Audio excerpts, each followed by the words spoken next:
Assalamualaikum warahmatullahi wabarakatuh. Perkenalkan, saya atas nama Iriani Nur dengan NIM 10156125001. Baiklah, di sini saya akan mencoba mereview kembali buku tentang filsafat Islam pendidikan.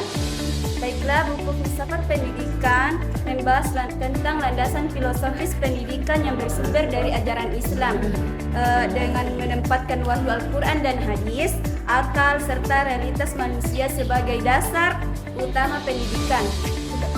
Pendidikan Islam tidak hanya bertujuan untuk mencerdaskan akal, tetapi juga membentuk manusia seutuhnya seperti insan kamil yang seimbang antara aspek spiritual, intelektual, moral, dan sosial. Dalam buku ini menjelaskan bahwa filsafat Islam berangkat dari pandangan Islam tentang hakikat manusia sebagai ciptaan Allah yang memiliki fikih, akal, hati, dan tanggung jawab sebagai hamba Allah sekaligus khalifah di muka bumi.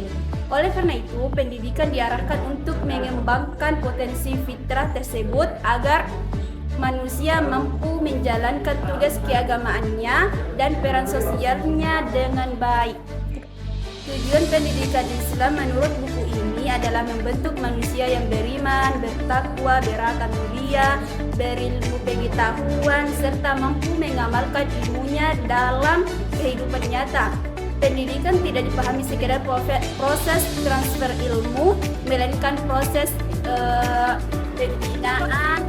Tujuan pendidikan menurut buku ini adalah membentuk manusia dan beriman dan bertakwa, berakhlak mulia, berilmu pengetahuan, serta mampu mengamalkan ilmunya dalam kehidupan nyata.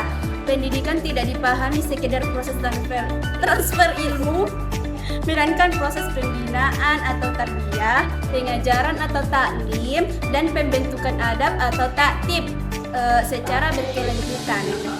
Buku ini juga membahas konsep dasar pendidikan Islam seperti pendidik, peserta didik, kurikulum, metode, dan lingkungan pendidikan. Pendidikan dipandang sebagai teladan dan moral spiritual, bukan hanya pengajar. Peserta didik diposisikan pendidikan dipandang sebagai teladan moral dan spiritual, bukan hanya sebagai subjek aktif yang memiliki potensi berkembang.